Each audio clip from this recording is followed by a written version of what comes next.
Hello बच्चों, नमस्कार। आज के इस वीडियो में हम लोग देखने वाले हैं क्लास 7 मैथ का प्रश्नावली 1.1 को। तो चलिए बच्चों, क्लास को हम लोग स्टार्ट करते हैं। ठीक है बाबू, आइए आप लोगों का फर्स्ट क्वेश्चन कहता है ऐसा पूर्णांक युग्म लिखिए जिसका योग -7 है। यानी कि आपको ऐसा दो पूर्णांक लिखना है बाबू। पूर्णांक संख्या लिखिएगा, जिसको जोड़ेंगे ना तो -7 आना चाहिए। अगर हम उसको घटाएंगे बाबू, ऐसा आपको लिखना है। जिसको अंतर ज्ञात करे तो उसका -10 आना चाहिए। और आपको ऐसा पूर्णांक का युग्म लिखना है जिसके योग करने पर शून्य आना चाहिए। ठीक है, तो ये तीनों को चलिए बच्चों हम लोग नोट कर लेते हैं, उसके बाद हम लोग हल करने का कोशिश करते हैं।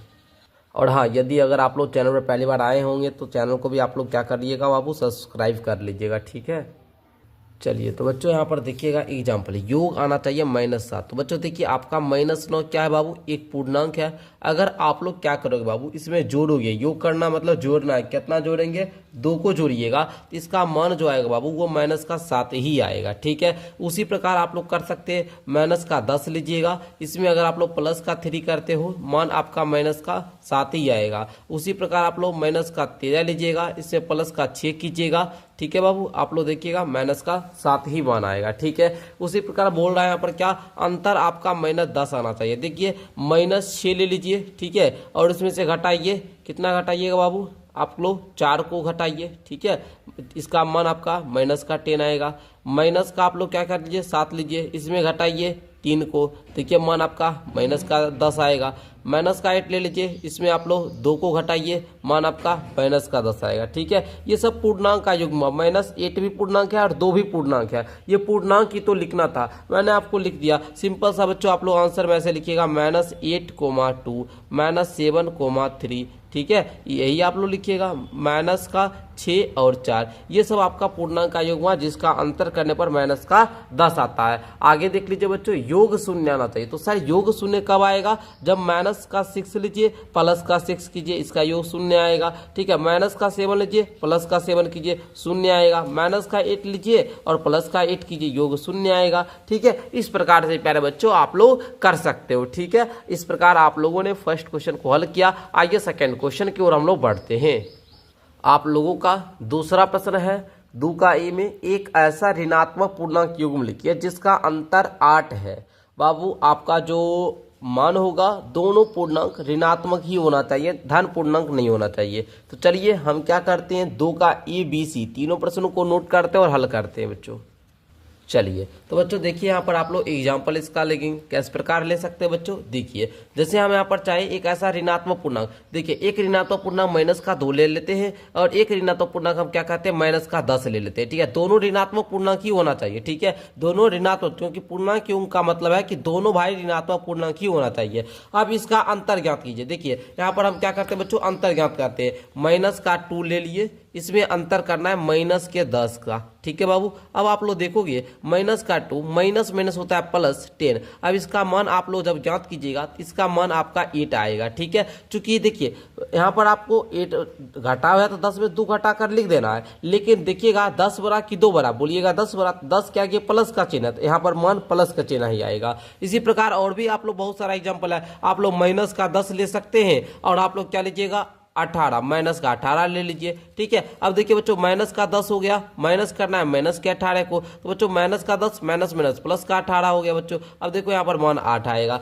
आप लोग ऐसा बहुत सारा ले सकते हैं, बस है कि दोनों संख्या के बीच का जो अंतर होगा वो 8 का होना चाहिए। ठीक है, 8 का अंतर होना चाहिए। ठीक है बाबू, आप लोग और भी ले लीजिए, जैसे -8 ले लीजिए, इसमें 8 जोड़ दीजिए 16 हो जाएगा, तो -16 ले लीजिए बच्चों। अब आप लोग देखिए -8 माइनस कीजिए, आप लोग -16 को, -8 माइनस +16 हो जाएगा, इसका मान 8 आ जाएगा बाबू। ठीक है, तो इस प्रकार आप लोग समझ गए कि सर हम लोगों को बहुत सारा यहाँ पर आपने एग्जाम्पल देकर समझा दिया। आपको तो एक ही लिखना था, जो मन हो लिख ले। ठीक है, आगे देखिए बच्चों, बी नंबर में क्या कह रहा है बच्चों कि एक ऋणात्मक पूर्णांक और एक धनात्मक पूर्णांक लिखिए जिसका योग -5 हो। मतलब बाबू आपको ऋणात्मक पूर्णांक भी लिखना है और आपको क्या करना है सर जी, धनात्मक पूर्णांक भी लिखना है। दोनों लिखना है, ऋणात्मक लिखिएगा फिर धनात्मक, और उसका योग -5 होना चाहिए। तो आप लोग लिखिएगा -7, ये एक ऋणात्मक पूर्णांक है, इसमें जोड़ना है। सर क्या जोड़े, -5 हो तो 2 जोड़िए, -5 मान आएगा। ठीक है, इसी प्रकार और भी ले लीजिए, -9 ले लीजिए, इसमें सर हमको क्या करें, +4 कर देते हैं, मान -5 आएगा।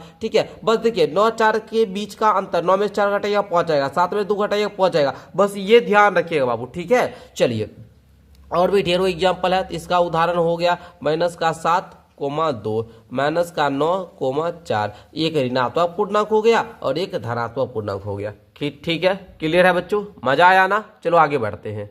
चलिए सर आगे बढ़िए, सी नंबर वाला में आ जाइए बच्चों। कह रहा है क्या, एक ऋणात्मक पूर्णांक और एक धनात्मक पूर्णांक लिखिए जिसका अंतर -3 है। बच्चों आप लोग ध्यान दोगे यहाँ पर, एक ऋणात्मक पूर्णांक, तो एक ऋणात्मक पूर्णांक -2 लिख लीजिए। और बोल रहा है एक धनात्मक पूर्णांक, तो एक धनात्मक पूर्णांक आप लोग को, और अंतर बोला था, अंतर बोला मतलब घटाएंगे, क्या घटाए, तो माइनस का आप लोग 1 ले लीजिए। -2 में जब 1 को घटाइएगा बच्चों, -2 में जब 1 को घटाइएगा तो इसका मान -3 आएगा। ठीक है, मान क्या हो गया बच्चों, एगो तो -2 ले लिए पूर्णांक, एगो पूर्णांक हमने 1 ले लिया। इस प्रकार आप लोग एग्जाम्पल को ले सकते हैं और इसको करके देख सकते हैं। और हाँ बच्चों, अभी तक इतना बड़ा मजा आया आपको और चैनल को सब्सक्राइब नहीं कर रहे बाबू, कर लीजिए। यहाँ पर आप लोगों को क्लास 7 की सारी विषय पढ़ाई जाएगी। ठीक है बच्चों। और बच्चों आपको एक जानकारी दे दें, अगर आप लोग क्लास 7 के विद्यार्थी जी हैं और हमारा 1 साल का ऑनलाइन कोर्स लेना चाहते हैं जिसका फी 599 रुपया है, जिसमें हम 1 साल सभी विषय पढ़ाते हैं, तो उस कोर्स को ले सकते हैं। कोर्स लेने के लिए 62 069 57 681 पर कॉल करके अपने अभिभावक, माता पिता या भैया दीदी से बात करवा के कोर्स ज्वाइन कर सकते हैं, या फिर डिस्क्रिप्शन बॉक्स से मेरा एप्लीकेशन का लिंक है बाबू, ऐप को डाउनलोड कीजिए, डायरेक्ट वहां से कोर्स परचेज कर लीजिए। अगला प्रश्न आ जाइए बाबू, देखिए कहता है किसी प्रश्नोत्तरी के 3 उत्तरोत्तर चक्करों में टीम ए के द्वारा प्राप्त किए गए अंक -40, 10 और 0 थे। ठीक है, यहाँ पर हम इसको थोड़ा सा लिखना चाहेंगे। ठीक है बच्चों, हम यहाँ पर लिख देते बाबू, क्या, टीम ए के द्वारा सर, टीम ए ने क्या क्या अंक प्राप्त किया, तो -40 अंक प्राप्त किया सर, उसके बाद एक 10 अंक प्राप्त किया, फिर 0 अंक प्राप्त किया। टीम बी के द्वारा प्राप्त किए गए अंक इतना थे, टीम बी ने प्राप्त किया 10, 0 और -40। किस टीम ने अधिक अंक प्राप्त किए? क्या हम कह सकते हैं कि पूर्णांकों को किसी भी क्रम में जोड़ा जा सकता है?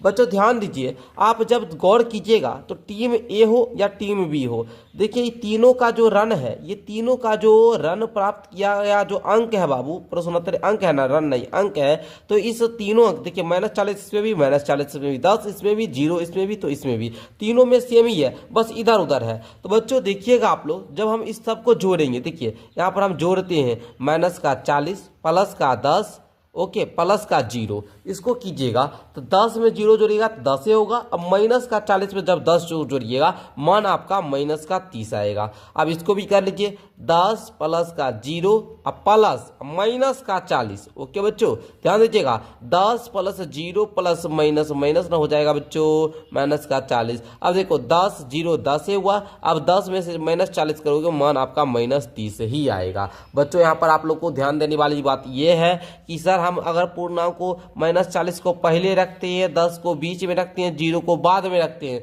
तो भी मान -30 आता है, इधर भी मान -30 आता है। मतलब सर पूर्णांक को किसी भी क्रम में जोड़िएगा तो आपका मान नहीं बदलेगा। ठीक है, तो हम यहाँ पर लिख सकते हैं हाँ दोनों, पहले लिखिए दोनों टीम ने समान अंक प्राप्त किए, समान अंक प्राप्त किए। ठीक है बच्चों, चलिए समान अंक प्राप्त किए।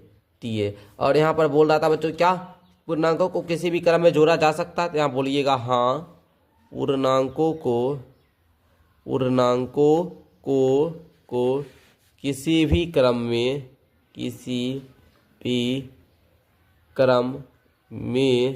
जोड़ा जा सकता है। ठीक है बच्चों, समझ गए? आई होप कि आपको समझ में आया हुआ होगा बच्चों। ठीक है, क्लियर है ना? देखिए बच्चों, बस आप लोग फॉर एग्जांपल और भी समझ सकते हैं। देख लीजिए, इधर -5 प्लस का 7 कीजिए, इधर क्या कीजिए 7 माइनस का 5 कीजिए। अब देखो इधर भी मान आप लोग करोगे 2 ही आएगा, इधर भी आपका मान 2 ही आएगा। पूर्णांक को किसी भी क्रम में जोड़िए, मान आपका सेम ही रहता है बच्चों। ठीक है, आइए 4 नंबर क्वेश्चन करते हैं बच्चों। बोल रहा है कि निम्नलिखित कथनों को सत्य बनाने के लिए रिक्त स्थान की पूर्ति करना है बच्चों। ठीक है, देखिए -5 प्लस -8 बराबर में क्या होगा बच्चों। आप लोगों ने बचपन में क्या किया होगा कि 5 प्लस 8 कीजिए या 8 प्लस 5 कीजिए, बात सेम ही होता है। बराबर के इस साइड जो अंक दिख रहा है बस इस साइड भी आपको बनाना। देखिए -5 प्लस माइनस का 8 है, यहाँ माइनस का 8 दिया, इधर क्या दे देंगे माइनस का आपका 5 दे देंगे। ठीक है, अब -53 में क्या जोड़े कि भाई -53 रहे। मैं आपको शून्य की भूमिका पढ़ाया हुआ हूं कि भाई शून्य जो है ना ये योज्य तत्समक है सभी पूर्णांकों के लिए। मतलब बाबू अगर हम शून्य को किसी भी पूर्णांक में जोड़ते हैं ना तो उसका मान में परिवर्तन नहीं होता है, तो ये योज्य तत्समक है। ओके, 17 में क्या जोड़े सर 0 हो जाए। बच्चों पता होगा मैंने आपको योज्य प्रतिलोम पढ़ाया है कि अगर बाबू आपको 17 का योज्य प्रतिलोम -17 होता है कि 17 में -17 कीजिएगा तो योग आपका शून्य होगा। 18 में -18 को जोड़िएगा योग आपका शून्य होगा। 19 में -19 को जोड़िएगा तो योग आपका शून्य होगा। ठीक है, देखो 13 माइनस का 12 दिख रहा है, इधर 13 माइनस का 12 और माइनस का 7, यहाँ पर जस्ट आप लोग माइनस का 7 पटक दोगे। ओके, माइनस का 4 है, 15 है, प्लस माइनस का 3 है, -4 प्लस का 15, यहाँ पर आप लोग माइनस का 3 दे दीजिए। ठीक है, आई होप कि आपका क्लियर हो चुका होगा। तो इस प्रकार प्यारे बच्चों आज के क्लास में प्रश्नावली 1.1 को हल किए। आई होप कि आपको समझ में आया होगा। समझ में आया तो वीडियो को लाइक करके चैनल को सब्सक्राइब कर लीजिएगा। मिलते हैं अगली क्लास के साथ, तब तक के लिए बहुत बहुत धन्यवाद।